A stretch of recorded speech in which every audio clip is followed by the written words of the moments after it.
Hey, what's going on, everybody? It's Marcus from TCG Discussions coming at you with a second place shop championship Green Gohan. We couldn't clinch first, but I'm glad we did it because we got the one winner promo that we wanted out of the new TP set, which is the Raditz. So kind of worked out. Also, I did not think that the winner card of that Goku, that like Invoker Goku, I thought that card was trash. So I was like, geez, Alfredo, like no, I would have rather just got my green Raditz and moved on. But yeah, this is my first time bringing this deck to the channel. We're going to talk a little bit about the deck, what it does, how it functions, what you want to do. A lot of people probably already know what this deck does already, especially if you're competitive. Um, but there's a lot of good strategies against this deck, and at the end of the video, we're going to talk about it. So let's get into it. Yeah, so our main two pieces, the main piece that we have to have, Hyperbolic Time Chamber. It's just very pivotal for our early game. It comes a little bit less relevant late game, which is fine. But there's just some niche things that you can kind of do. When I get to some of my tech pieces in the deck, we'll talk a little bit. We'll talk about the tech pieces in, I guess, at the end, and talk about matchup strategies and why I have them. But yeah, so Gohan swings top 5 search ring Green Sage. Great, we can search your SCR. That's spoiler alert. It can untap draw one when you have a Goku in showing results of training and play. Go down to 6. You're generally not doing that. You want to do it when you're at 4. And then as far as the time chamber is concerned, it can play a card out for free, which is nuts. And then you can generally rest it. And everybody asks me this: when you rest it? You rest it whenever you're using an effect, basically to play a card underneath it. Okay, like there's never a time that it's going to rest when you play a card out from underneath it. A lot of people keep trying to oh, don't you have to rest that? No, I don't. So that's not the way it works. Gohan Leader also starts with this in play, which is very pivotal. Talk a little bit about this. You can play a card out from free, and then when you do, you can take a life, and there can only be 2 cards out underneath the card at a time. And then if you have a Son Gohan underneath, your leader gains 5k so long as he is this side, okay? He does not gain 5k on this side. Like that's like a really important thing. I know some like new players to the deck think, oh yeah, my Gohan's underneath there, I'm a 20k leader. No, that's not the way it works. They didn't want to give you Z leader power on your just basic awaken side. That's just not a thing. Yeah, this side is the most important side because it basically is the side that like is the most underutilized in every matchup across the board, no matter what period. Okay. And I guess I'll talk about this 16. Okay. So going to the Z deck, we have our 16. And what he does is he's a blocker with deflect. I believe it's deflect. Yeah. Z stack, and you Z stack your Z leader. Its skills cannot be negated, and at any time it's removed from the board or KO'd. You can play your Z leader on top of it. The other thing about it is that it can KO itself at the end of your opponent's turn. People will play this card, never combo on their backside, and KO the leader immediately. And this is a terrible thing to do because this leader's backside is actually extremely pivotal. So what it says, when a Son Gohan card attacks, you can combo with a card out of your drop. When you combo with a card out of your drop, you can bottom deck a card and draw 2 for the second auto. And that can occur on both players' turns. So you can bottom deck a card and draw 2. Now, if you use a super combo, let's say you're at 4 life, you play Paragus. Paragus, draw 2 is warp 1. So you lost a card from hand, you warped 1. Okay? So you drew 2, lost a card, and warped 1. Broke even, right? And then you technically trade 1 for 2. Now I think about it. So you're +1. Right? No, you broke even. Sorry. And then you have this auto that procs because it's anytime a card's in a combo, and then you bottom deck a card and draw 2. So that one Paragus nets you a +1, and you see 4 new cards. And that is like really important, right? You're trading out 1 card for 2 on a swing, and then you're in your hand, and then and you're kind of breaking even in that sense, because you're going to have to get rid of another card. But then that combo effect, and it allows you to +1 off of that. And when you don't use that and you crack this at the end of your opponent's turn, after not using that at all, you automatically like lose out on that advantage. It's far more important on your turn specifically, because there's ways for you to free combo bottom deck a card, draw 2, that's a +1. So no matter what's going on here, right, you're losing out on the ability to net a card. And every time you do that and you just crack the crack into the Z leader right away, it's just a deterrent that is going, that's a deterrent to your hand, basically, that's going to stop you from generating as many cards. The other thing is that the Z leader doesn't do anything on your opponent's turn. You can only pitch 1, draw 2 on your turn. So keep that in mind. And there's nothing that says you have to KO the card, and it's a blocker. And its skills can't be negated. If they kill the card with an effect while it's in active mode, it's fine. Against Spike, you have to worry about it getting petrified, or Bobby, I guess, aggro decks. But it's just something to keep in mind. Rest of our Z deck is extremely standard. 2 Frieza, 1 Jiren, and then moving on to these Gokus. These Gokus are actually insane in the deck. When it's played, you get to pop card 3 or less. You also get to tuck a Goku or a Son Gohan showing results of training underneath the time chamber. And that's how you set that whole like little filter series up. And then he has an another activate battle effect, limit 1, where you can, if you have 4 more energy, you can send into the warp and give your leader 10k for, I think, the turn? I think it's the turn. Yeah. And you have to have a Z leader. So you can make your Z leader 30k for the turn, which could just be very, very powerful. And on top of your SCR, it can be like super broken. So something to keep in mind in the back pocket, that you're never really going to use this effect because your opponent's probably going to get rid of the cards right away. Alrighty, so that's that. We're just going to move these cards up here, and we're going to get into our main package. So Vegeta Trunks, we play a 4-3 split. I don't want to see, I mean, I do want to see this turn 1, but there's certain matchups where it's really bad, and we'll talk about that in the video. But Vegeta and Trunks, for 1 energy, to play each other on a time chamber. This is typically what you want to do turn 1. You get a top 5 surge with your leader. If you attack first, you generally want to mulligan to see one of these cards in your hand.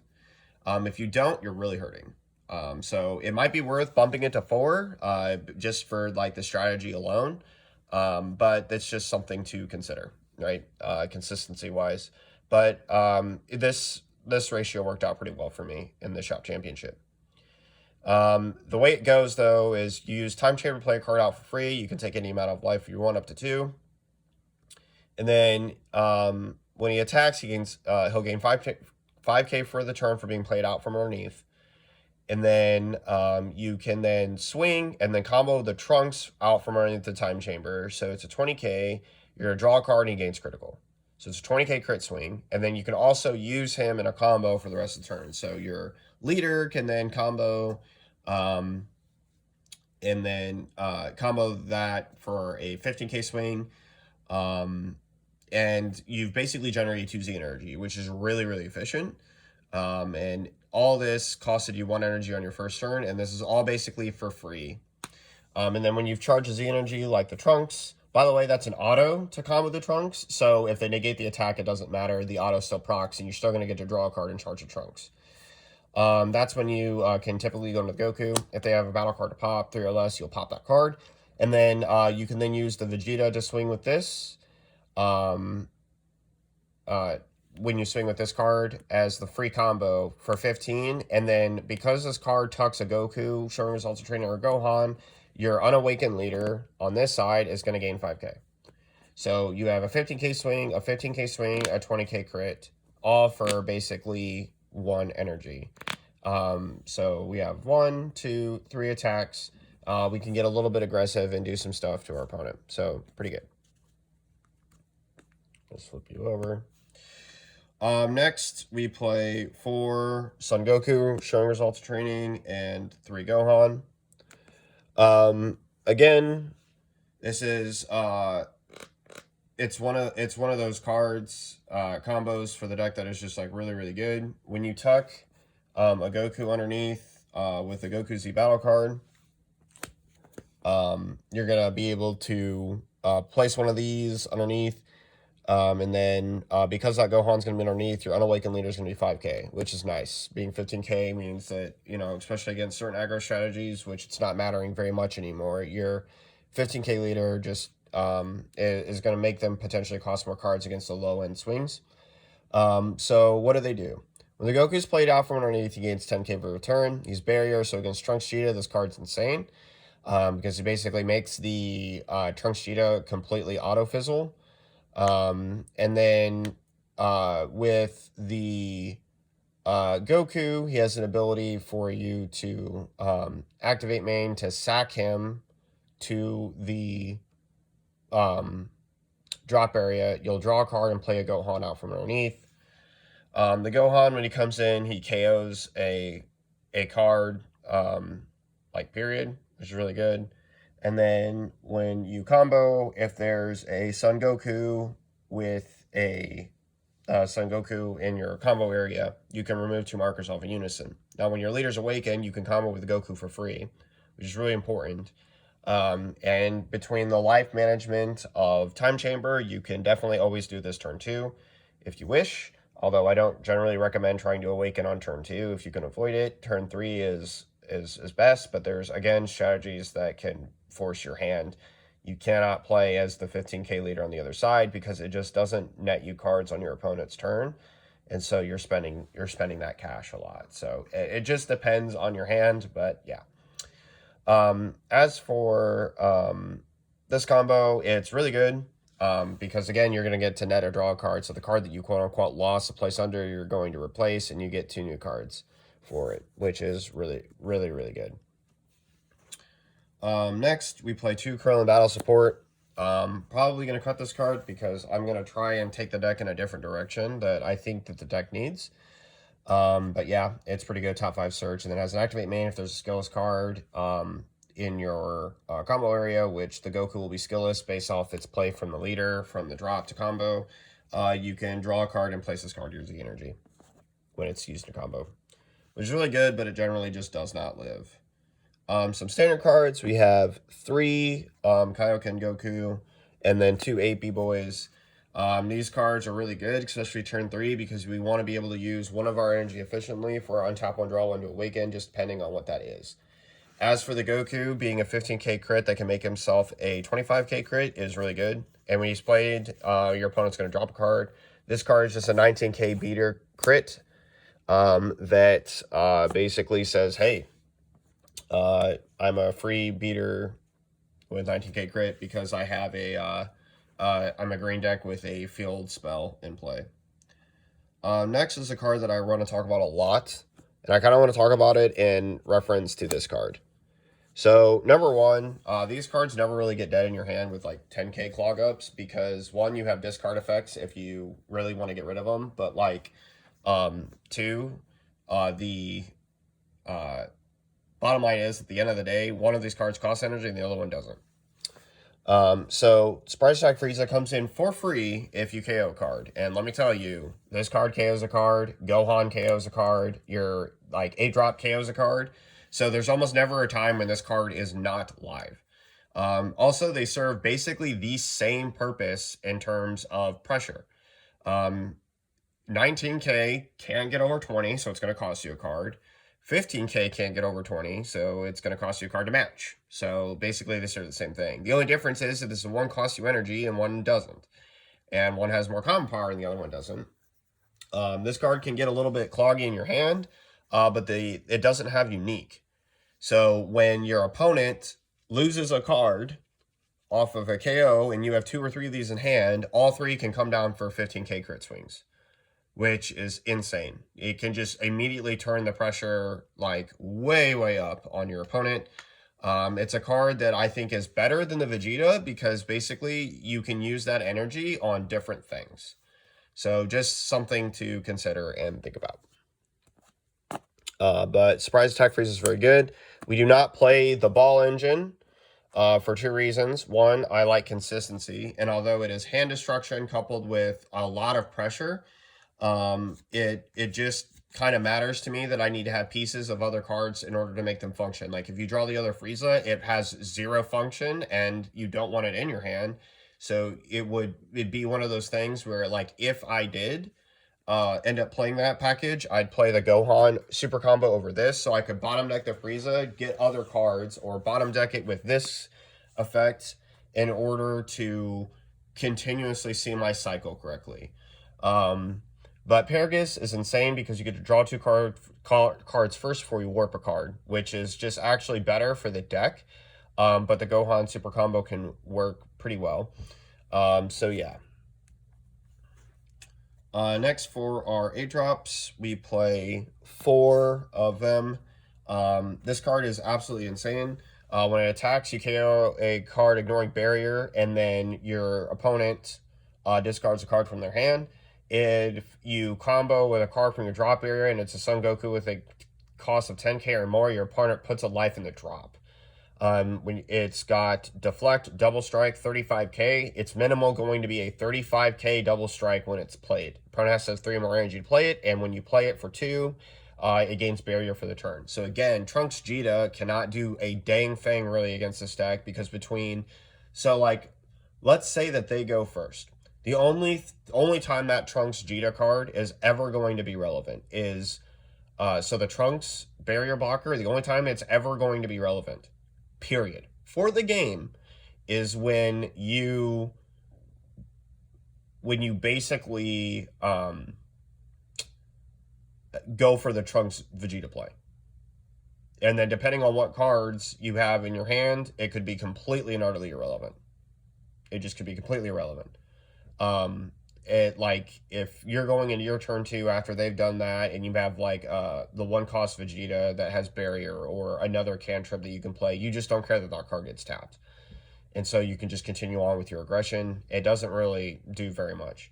The fact that this card also KOs a card ignoring barrier means that the barrier blocker does absolutely nothing, because on auto it will be dead before this card swing goes through. It also, the Sin card cannot do anything to this card either, which is really good. So, yep, it's pretty nice. Pretty nice. Onto our Gokus. We play 4 of the 10k cost Gokus. It is for the burn effect. I don't know why people play less than this, especially since they always play poorly into the Z Awakened leader anyway. This card's a free 10k basically, just for, your it's a free 10k basically just for your leader as a combo when you're Z Awakened. So it's really good. It has a counterplay effect. It reduces the card for every Z energy cost card that's present on your board. And then, so it can go down to 1 basically, because it still has a specified cost of green. And then it's basically a charge to the Z energy by sacking it. And yeah. And I think it hits 7 or less. This is all, add this card to your Z energy. Yep, choose one of your runs, spell cards to each cost 7 or less. And add it to its energy, then choose 2 of your opponents. Choose one of your opponents uses and remove 2 markers from it, which can be pretty huge. Wrapping up with the last battle cards, we play 1 Vegeta. I go back and forth, honestly, on all the overwhelms I want for this deck, but this Vegeta can really cripple our opponent's hand further than what they already are. A lot of people have the Bardock in here that you overwhelm and draw 2. That can be good because it's draw 2, pitch 1, and the one that you can pitch is this, which helps you set up for your plays. So might be something to go back to and consider. I was playing it for a while, but I just felt like the 20k swings weren't really getting me there, so I don't know. On for our negate package, and I need to talk about these cards in tandem, and this is going to seem really, really weird. But I play 4 Unending Awakening Rage, 4 Dormant Potentials, and 3 Homicidal Clones. So why do I play 4 Dormant Potentials Unleashed? Just for aggro matchups. This card saying that your opponent has only 1 more attack, and this card saying that your opponent can have as many attacks as long as they can generate a card to their hand, or, sacrifice that card for aggression, means you can still die. That's just the bottom line. This card does not make you safe. There are people who are smart enough, and I would be if I played certain matchups. I'd be smart enough to know that, like, it doesn't matter that I lose 2 or 3 cards from my hand, especially if I can cycle a couple extra cards based off the cards playing themselves at the board. If the attack swings are good enough, it's going to break the deck, right? So, and we'll talk about that more in a bit. But Dormant flat out says all the cards are going to stop attacking, which is really, really strong, right? So if they swing with a card that they think is just like a menial swing, right? It's just like menial, like a free 15k to try and bait the ending Awakening Rage in order to like make their next play stronger, right? And you tap an energy for Dormant. Let's say you left like 2 energy out. You tap an energy for Dormant and you have an ending Awakening Rage in hand.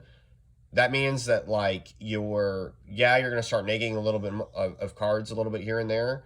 But you can basically say, hey, your turn's done. And if I have to sacrifice 3 cards from my hand just in order to straight up say, hey, your whole turn stopped and now all my aggression's coming back at you and you don't have a floodgate, I'd do it. And then Homicidal Clones is Homicidal Clones. It's just really good. It's a card that I might consider going to 4 because like I see it like never when I need it. And then the best SCR for the deck, it's not close. No, it's not the God Rare, but that's okay because we don't have $2,000 some dollars to spend on the God Rare anyway. But Son Goku Peace Resolution. I can't say enough about this card. This card just breaks the game for your leader. When you swing, okay, you combo the card, it's 10k, and then you're at the end of the combo of the battle, you can tap another green energy. You can then stand your leader. It gains triple strike for the attack, and then when it charges to the top of your Z deck. When it charges the top of your Z deck, your leader gains 20k to the end of your opponent's next turn, and then you remove it off the top of your Z deck from the game. Now I need to say something. This is the same theory of idea of why Vegeta was good in SS4. Vegeta was the best SCR to play in Red Gogeta when it was legal. Your leader, especially if you're a Z leader, being a 40k leader, is essentially a pass turn. It doesn't even matter if your opponent's opposing SCR has 40k.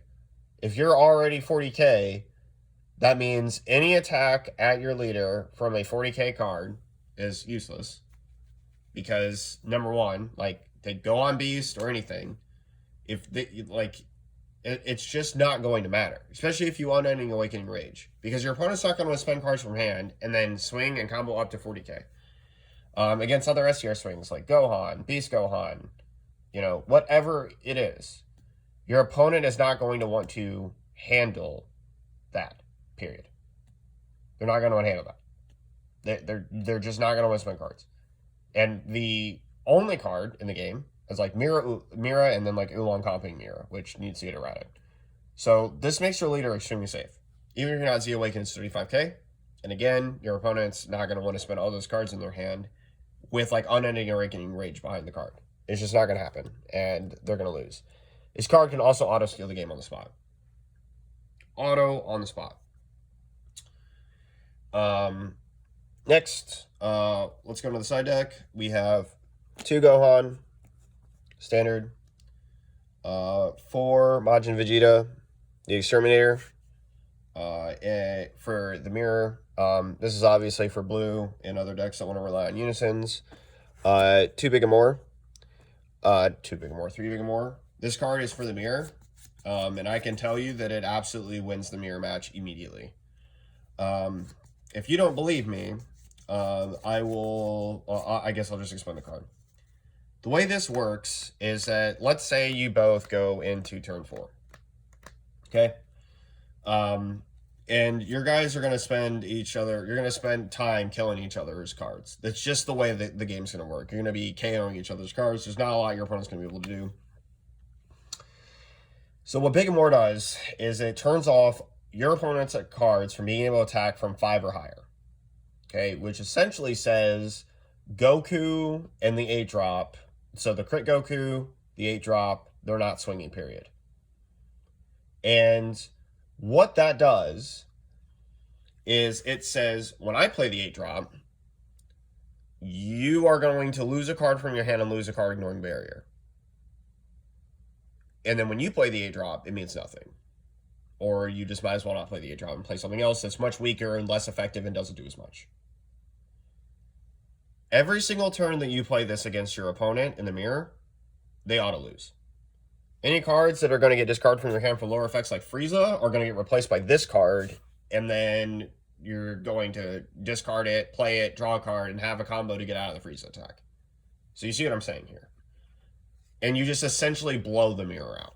Like, it will absolutely destroy them. Against Cumber, Big Amor says 6-drop, your 8-drop Fu, your Cumber card, not going to work.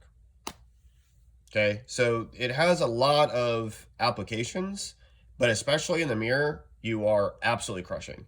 And the problem with Shin is that the idea that you're going to be at 3 energy, right?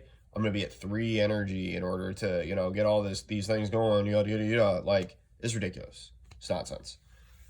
Because you're not going to want to stay at 3 energy. Shin only works when you're at 3 less energy. That's why it's best played and go on. So, yeah. Which, Gohan SH actually has a very good matchup into this. 2 Koitsukai. For blue decks, yellow, basically. You want to be able to punish them for that. 2 Ghost Warriors. Because I don't have Yamcha the Cunning, that's what this is. I'm getting Yamcha the Cunnings this week, so this way we can just be more on even keel with green energy. And then 2 Vegeta Perfecting His Level 1s for blue. This is also good against Trunks Cheetah. You'd side this in over the Krillin so that you have a card that you can play down, draw a card, and it's got barrier. So, yeah, that pretty much does it for the side. Let me talk about this deck and its weakness. So, decks that can beat the brakes off you early, like, this would be Cumber, Blue Baby, somewhat in the mirror, and it's iffy because you have floodgates. Gohan SH, if I didn't say that already. The red Android 13, that can get pretty dicey. Majin Vegeta. Decks that just unload battle cards with big swings really, really, really can crush you.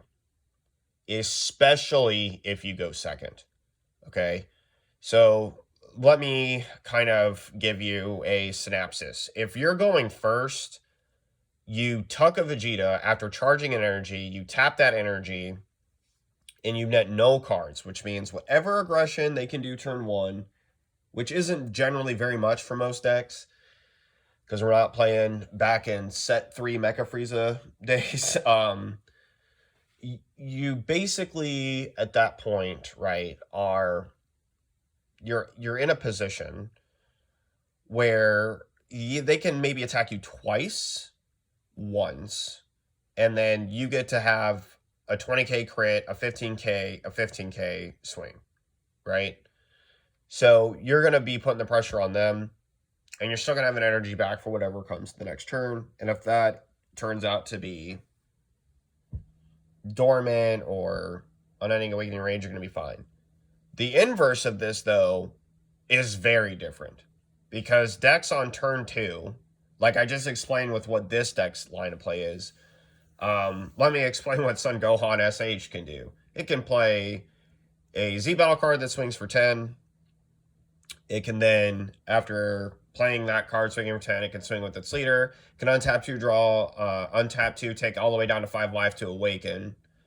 And you've only done 1 damage, so they're going to get 2 extra cards. It can then play a Piccolo. It can combo a card, untap an energy, play down a 1-drop. And if it's comboed every single time, that 1-drop can be a Mortals Be Gone Goku Black. Okay? So that's 20k dual attack, 10k, 15k swing from the leader, and a 20k double strike. And your card hand size is like 6 or 7. So 10 if you don't combo out of it. So 10, you're probably going to take that. It's probably going to be damage. 15, you're probably going to take the damage. 20k, you're probably going to take the damage. 20k, you're probably going to take the damage. And then a 20k double strike that drew them a card, so it replaced itself, essentially is going to say, if I combo 10k, that's a 30k double strike right there that you're going to have to spend 5 cards out of your hand, or 2 super combos and a 2 super combos and a 5k just to get out of that to not awaken on 1 energy. Do you see the problem here? If you go second and tap for the Vegeta play, you're screwed. If you go first, it's very, very different because, again, the level of aggression that it can do is very different. But that is just what Son Gohan can do. Let me tell you what Cumber can do, especially my list. If I have Unison in the hand, right, I can play out my 1-drop. I can then play out my Fu Unison. I can get 2 cards. So I can swing with my leader 15k.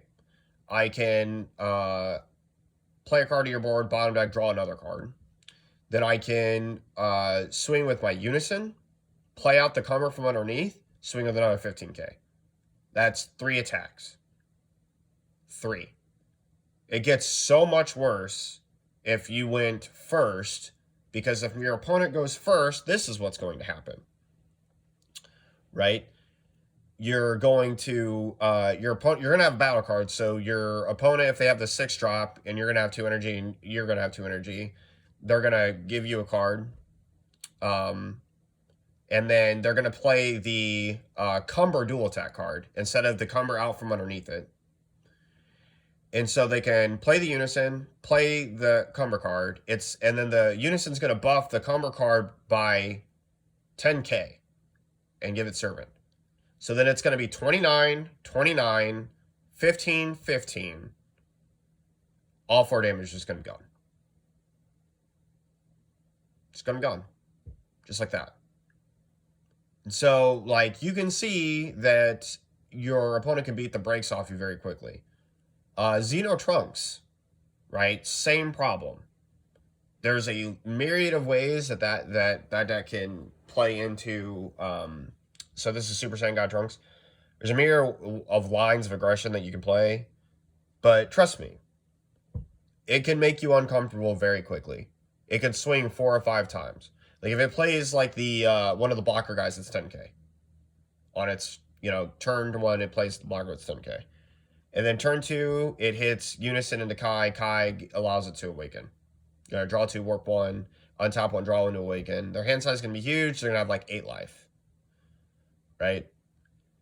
And then they have the crit guy that's 10k.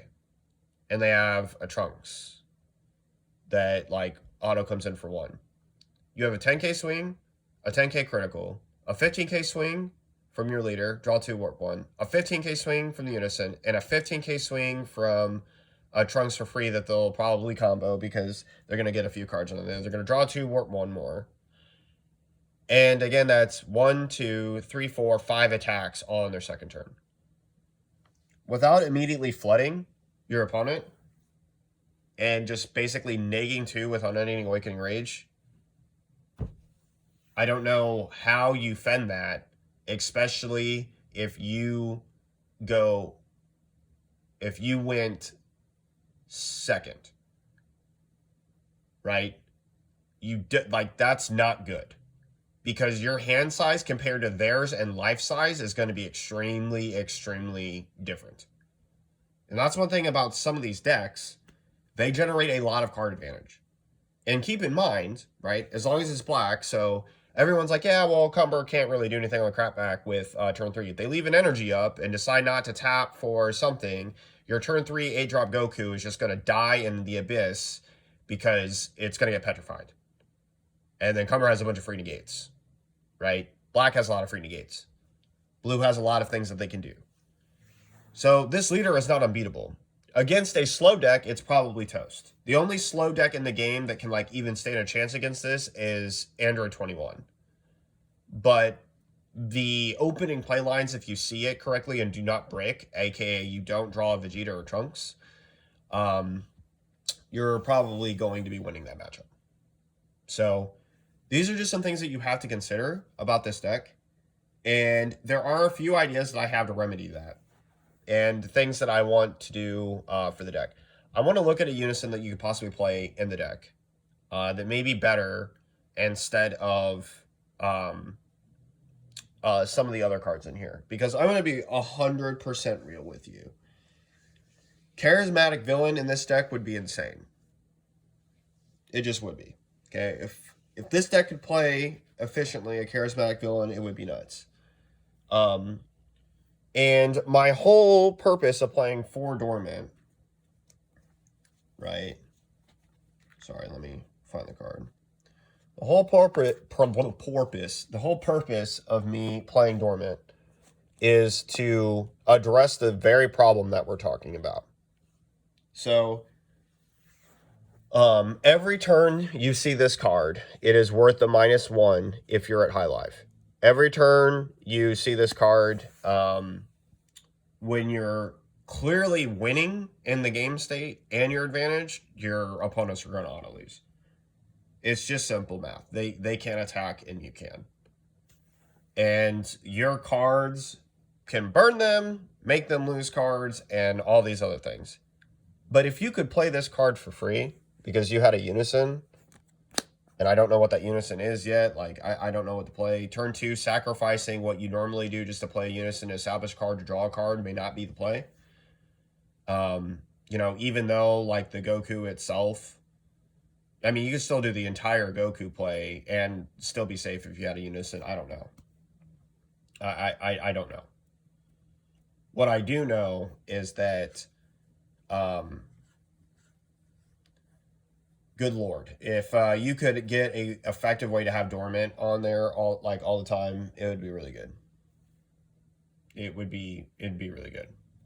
So, figuring out what to do with this deck, I think, is going to be key. But there are matchups that need to be mitigated by cards like Dormant, and that's why people started citing this card, because they recognized immediately that, like, hey man, aggro strategies actually are legit. I did a follow-up match with the Son Gohan player, and when we played again, I went first because he won the die roll, which I think mattered. It matters a lot in those kinds of matchups.